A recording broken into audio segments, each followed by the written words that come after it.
And don't even get me started on the group of five Cinderellas. Oregon put a 51 piece on James Madison. It was 34-3 before the James Madison fans even found their seats. I know I'm asking a lot, you guys, but hunker it down one more time. Man, did we just witness the most expensive cupcake week in the history of college football? Saturday was supposed to be the opening for the 12-team playoff, but instead, man, it felt like a collective nap. Dang. While Georgia's sitting there in Athens, their feet up with a bye week, the rest of the country spent 12 hours watching blowouts and a rock fight in College Station that set offensive football back 50 years. Ryan, I felt like I was watching week 2 against a directional school, not the most prestigious tournament in sports, man. This was crazy. Yeah, man, it was brutal. You know, a Friday night's Alabama-Oklahoma game was a Hollywood blockbuster. Saturday was a documentary on how to punt.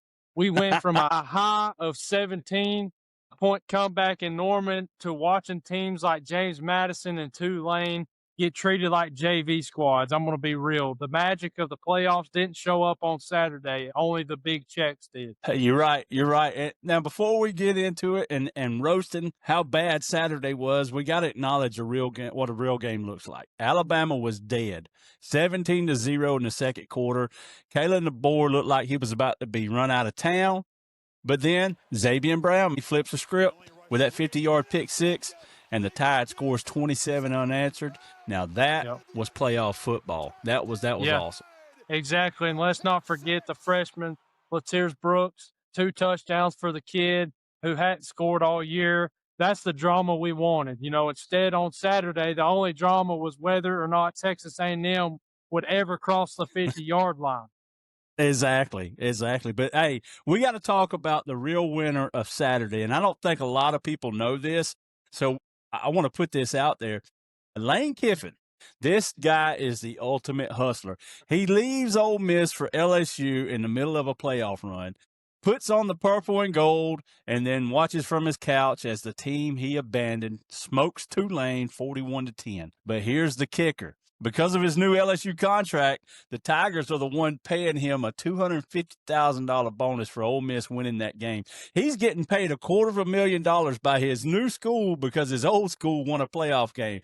Doesn't seem real to me. Yeah, man, it's a get rich quick scheme disguised as a coaching search. And shout out to Pete Golding, man. Everyone thought the Rebels would fold without Lane. But Golding, the former Bama defensive coordinator, stepped in and dominated. Trinidad Chambliss looked like a Heisman finalist out there, 282 yards passing, 2 rushing scores.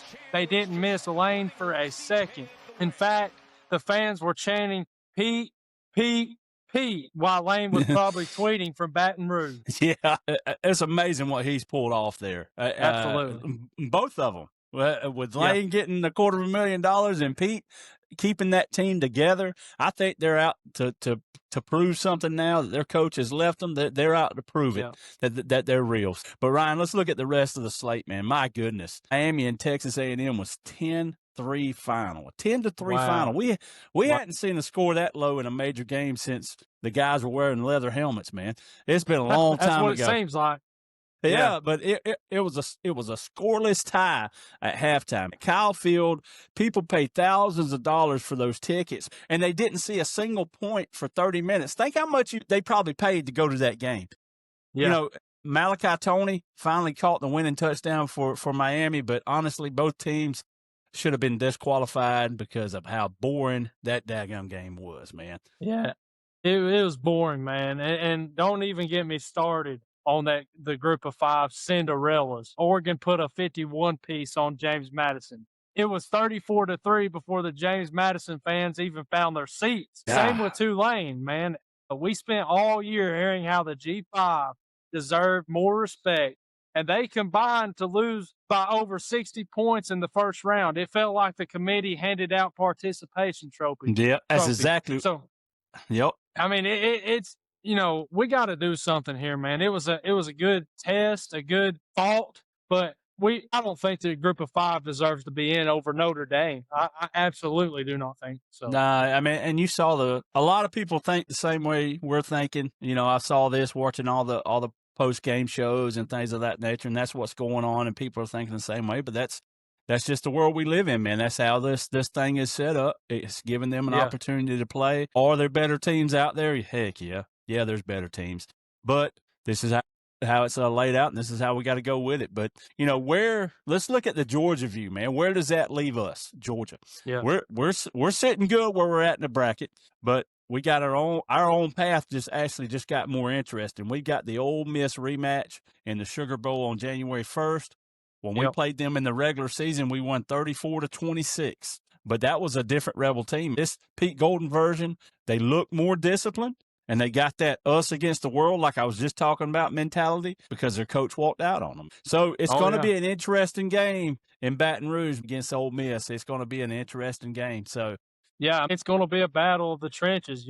Saturday proved that if you can't match the SEC's physicality, you don't belong on the field. Ole Miss has that physicality. They're fast, they're mean, and they're playing with house money. While the national media is crying about boring games, Kirby Smart is probably in the film room salivating because the level of play outside of the top four is nowhere near what we're doing in Athens. That's right. We all knew pretty much going into this that we were going to be facing Ole Miss again. Like you said in one of our videos before, if you were the betting man, we knew we were going to see Ole Miss again.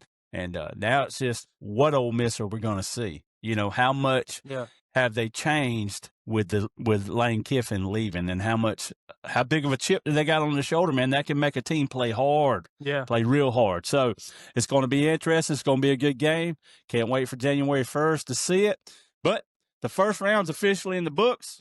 1 legendary comeback, 3 absolute blowouts, and 1 offensive disaster in Texas. The 12-team experience is off to a rocky start, but the real season begins when the Dogs finally take the field in New Orleans. We'll be back later this week to dive into position-by-position breakdowns for the Sugar Bowl. You don't want to miss it. Please make sure you like and subscribe. Share this video. We really appreciate each and every one of you. And you know what? We're out of here, man. Without further ado, you know what it is. Go Dogs, baby. There we go. From Athens to the nation, our Bulldogs in the game. Kirby Smart's the mastermind, remember the name. Leading with precision, championships in sight. 2021 and 2022, we secured the fight. Stetson thrown darts, cold and precise. That was in the end zone, clutch every time, no ice. QB got the fire.